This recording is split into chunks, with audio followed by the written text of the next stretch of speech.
Donald ট্রাম্পকে হুঁশিয়ারি দিয়ে এবার ব্যারন সিতে নিউক্লিয়ার ড্রিলিং শুরু করলো রাশিয়া।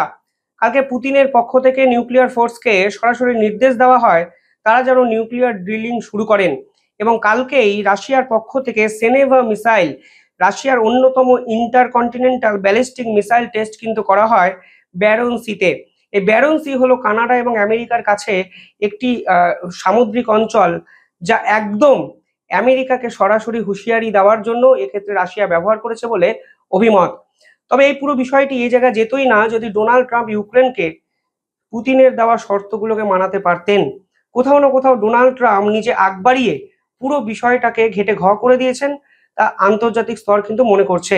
এর আগে আলাস্কাতে পুতিন এবং ডোনাল্ড ট্রাম্পের সঙ্গে মিটিং হয়, সেই মিটিং যে সম্পূর্ণ ব্যর্থ অন্তত আজকের দিনে কিন্তু স্পষ্ট হয়ে গেছে।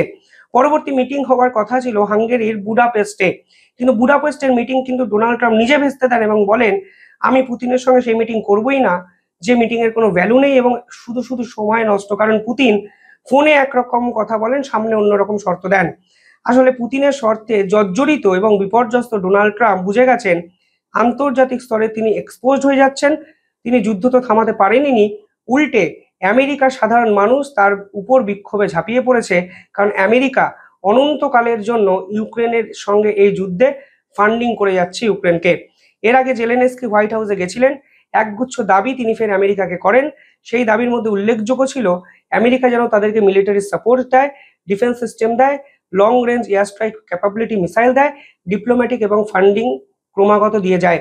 আমেরিকা স্পষ্ট বলে দেয় যে যদি তুমি পুতিনের শর্ত না মানো তাহলে পুতিন তোমাকে শেষ করে দেবে, অবিলম্বে শান্তি চুক্তির জন্য রাজি হও। আর এরপরেই পুতিন কার্যত সকলকে চমকে দিয়ে নিউক্লিয়ার ব্যালিস্টিক মিসাইল কিন্তু টেস্ট করলো কালকে।